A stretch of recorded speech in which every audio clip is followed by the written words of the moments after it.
Sir నమస్కారం sir. నమస్తే బాబు.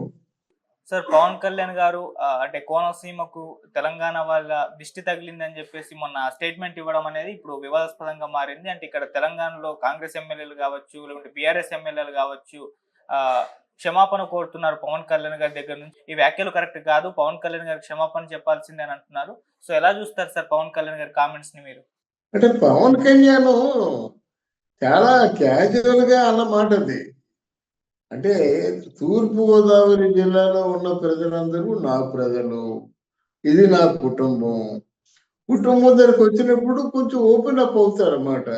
ఈ పచ్చని పొలాలు, చేన్లు ఇవన్నీ చూసిన తర్వాత తెలంగాణ వాళ్ళకి వాళ్ళ దిష్టి తగిలింది అని చెప్పేసి ఏదో క్యాజువల్‌గా అన్న మాట తప్ప వాంటెడ్‌గా అన్న మాట మాత్రం కాదు.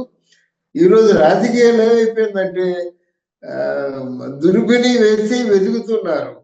ఎక్కడ మాట జారిపోతుందా ఆ మాటను పట్టుకొని ఎక్కడ రాజకీయం చేసి లబ్ధి పొందుదాం అనే ఉద్దేశం తప్ప ఇందులో పవన్ కళ్యాణ్ అనకూడని మాట మాత్రం ఏం కాదు. ఇక్కడ 2 విధాలా ఉంటుంది దిష్టి. వాళ్ళు నాశనం అయిపోవాలని కోరుకుంటూ దిష్టి ఒకటి ఉంటుంది. అబ్బాయి ఎంత ముచ్చటగా ఉన్నారా అని మనసులో ఆనందపడుతూ పెట్టిన దిష్టి ఒకటి ఉంది. అలా రెండోది ఎందుకు అనుకోకూడదు వీళ్ళు? ఎంత బాగా పచ్చగా ఉన్నాయా పొలాలు, ఎంత మంచి నీరు, అక్కడ చెట్లు, చేమలు ఎంత బాగున్నాయో అని ముచ్చట పడి ఆనందంతో కూడా దిష్టి తగులుతుంది. గనక ఇదేదో ఉక్రోషంతో దృష్టి పెట్టారు అని పవన్ కళ్యాణ్ అన్నాడు అని వీళ్ళు అనుకుంటే అర్థం ఏముందండి? వీళ్ళు కాంగ్రెస్ పార్టీ వాళ్ళు కానీ టిఆర్ఎస్ పార్టీ వాళ్ళు కానీ అంటే బిఆర్ఎస్ పార్టీ వాళ్ళు కానీ వాళ్ళు ఏదో ఎందుకు తిరిగి వాళ్ళ మీద కేసులు పెడదాం పవన్ కళ్యాణ్ మళ్ళీ బయటికి లాగుదాం అనుకున్నట్టయితే వాళ్ళే ఫూడ్స్ అవుతారన్నమాట. ఇందులో సందేహించవలసిన అవసరమే లేదు. నేను చెప్పినట్టుగా ఆయన ముచ్చటపడి చెప్పిన మాట ఇది. ముచ్చటపడి వాళ్ళు కూడా కొంచెం పచ్చని పొలాలు, ఇలాంటి పొలాలు మనకుంటే బాగుండు, ఇలాంటి కొండలు మనకుంటే బాగుండు, ఇలాంటి నది నదాలు మనకుంటే గోదావరి లాంటి నది వస్తుందా వాళ్ళకి, కృష్ణా నది లాంటి నది వస్తుందా, అలాగే వంశధార లాంటి నది వస్తుందా, ఇలాంటి జీవనదులు ఉన్నాయి ఇక్కడ ఆంధ్రదేశంలో.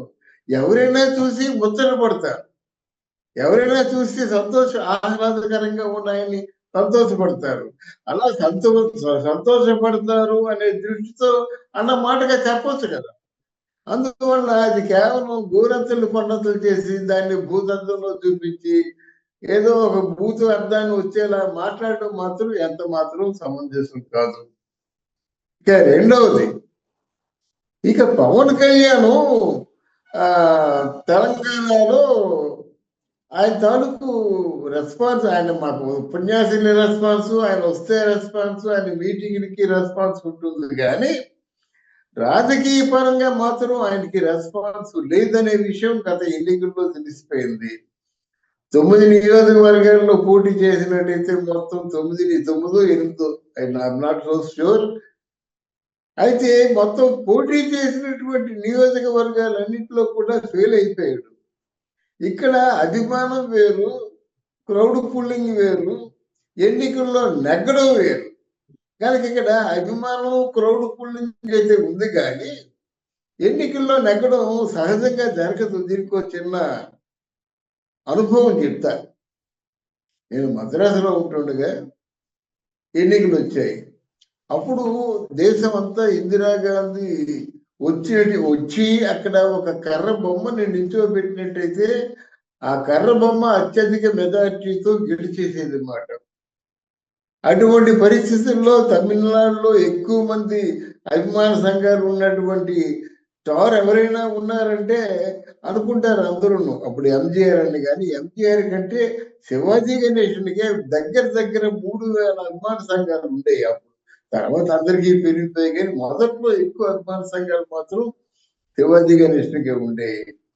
అలాంటి పరిస్థితుల్లో ఇందిరాగాంధీ వచ్చి శివాజీ గణేష్ని కాంగ్రెస్ ఇందిరా కాంగ్రెస్ పార్టీ తరఫున నిలబెట్టినట్టయితే శివాజీ గణేష్ ఎప్పుడూ లేనటువంటి స్లోగన్ చెప్పాడు, ఇఫ్ అమ్మ tells me to die I will die అని.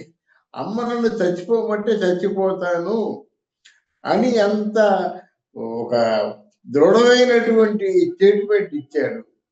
అయితే ఆయన ఆశలన్నీ కూడా అడియాసలు అయిపోయాయి అన్నమాట. ఎందుకు చెప్తున్నారంటే తమిళనాడులో ఎలక్షన్ లో ముఖ్యంగా ప్రజల తాలూకు జీవన విధానం, ప్రజల తాలూకు ఆలోచన సరళి చాలా వేరుగా ఉంటుంది. మీరు గత 40-50 సంవత్సరాలు చూసినట్టయితే అందులో 40 సంవత్సరాల పాటు ఒకప్పుడు ఎంజీఆర్, ఒకప్పుడు కరుణానిధి, ఒకప్పుడు ఎంజీఆర్, ఒకప్పుడు కరుణానిధి, వీళ్ళిద్దరిని పెట్టారు తప్ప మిగతా వాళ్ళకి ఎవరికి అవకాశం ఇవ్వలేదు. ఇందిరాగాంధీ వచ్చింది, ఎన్నో ప్రయత్నాలు చేసింది, కాంగ్రెస్ పార్టీ గెలిచేస్తుంది అది ఇది అని చెప్పేసి.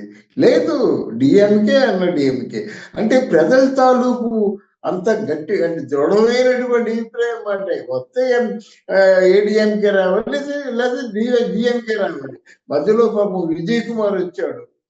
తర్వాత చాలా పార్టీలు కాంగ్రెస్ పార్టీ కానీ మిగతా వాళ్ళు ఎవరు వచ్చినప్పుడు కూడా నామకే వాస్తే తప్ప ఇంకేమి లేవు మాట. అందువల్ల పవన్ కళ్యాణ్ మళ్ళీ వెళ్ళి శ్రమ పడినప్పుడు కూడా అక్కడ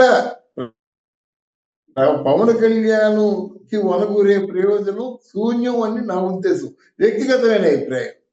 మూడవది ఏమిటంటే ఇకపోయినట్టయితే వీళ్ళు ప్రతి దానికి కూడా మీరు ఇలా అన్నారు, మా దృష్టిలో ఇది తప్పు, మీ దృష్టిలో తప్పు, అందరి దృష్టిలో తప్పు కాదు కదా. ఎవరో ఒకరు పార్టీ వాళ్ళు దిష్టి పెడితే దిష్టి పెట్టడమే మీ పని. మీదేమో దిష్టి పెట్టే నైజమా, మీకు అలవాటు ఉందా అంటే మీరు ఎందుకు భుజాలు తడుపుకుంటారు? తెలంగాణ ప్రజలు అంటూ అంటే ఎక్కడో కొంతమంది తెలంగాణ ప్రజలు ఉన్నారు, నేను పార్టీలు అనలేదు అంటాడు ఆయన. ఏం చెప్తారు మీరు? తెలంగాణ పర్టికులర్ తెలంగాణ పార్టీలని రాజకీయం మాట్లాడలేదక. రాజకీయం మాట్లాడితే వీళ్ళిద్దరు కూడుకోవచ్చు, రాజకీయం మాట్లాడలేదు కదా. కొంతమంది తెలంగాణ ప్రజలకి ఇది కొంచెం వాళ్ళ దృష్టిలో దిష్టి తగిలేలా ఉండేది. ఇప్పుడు దిష్టి అవుతుంది, పూర్తిగా 3 వారు పోయిందని పవన్ కళ్యాణ్ చెప్పాడు కదా. 3 వారు పోయినటువంటి చెట్లు చూసి దిష్టి పెట్టే వాళ్ళ వీళ్ళు అలా అనుకోవాలి. కనుక పచ్చగా ఉంది, ఎంత బాగుందని పవన్ కళ్యాణ్ చెప్పలేదు కదా. ఒకప్పుడు పచ్చగా ఉండేవి తెలంగాణ వాళ్ళకి, ప్రపంచ దేశం అంతా దిష్టి తగిలేలా ఉండేవి కోనసీమ అందాలు. ఆ కోనసీమకే కోనసీమ అందాలని పేరు ఉంది. ఇప్పుడు చూస్తే 3 వారు పోయినాయి అని చెప్పాడు కానీ ఆయన మాటల్లో కించారు ఈషన్ మాత్రమేనా పొరపాటు లేదు కనుక ఈయన ప్రత్యేకించి సారీ చెప్పవలసిన అవసరం లేదు. వాళ్ళు సారీ డిమాండ్ చేయడంలో వారు భుజాలు తడుపుకున్నట్టు అవుతుందన్నమాట. వాళ్ళు ప్రత్యేకించి ఆ తెలంగాణ బీఆర్ఎస్ పార్టీకి కానీ కాంగ్రెస్ పార్టీకి కానీ కంటగింపుగా ఉంది, దిష్టి తగులుతూ వాళ్ళ తాలూకు దిష్టి తగిలేలా ఉంటే ఆయన క్షమాపణ చెప్తాడు. మీ పేరు ఎత్తకుండా ఆయన మాట్లాడినట్టు ఆయన మీకెందుకు క్షమాపణ చెప్తాడు? సో పవన్ కళ్యాణ్ క్షమాపణ చెప్పాల్సిన పరిస్థితి రాదు అని నేను అనుకుంటున్నాను. Right sir, thank you so much.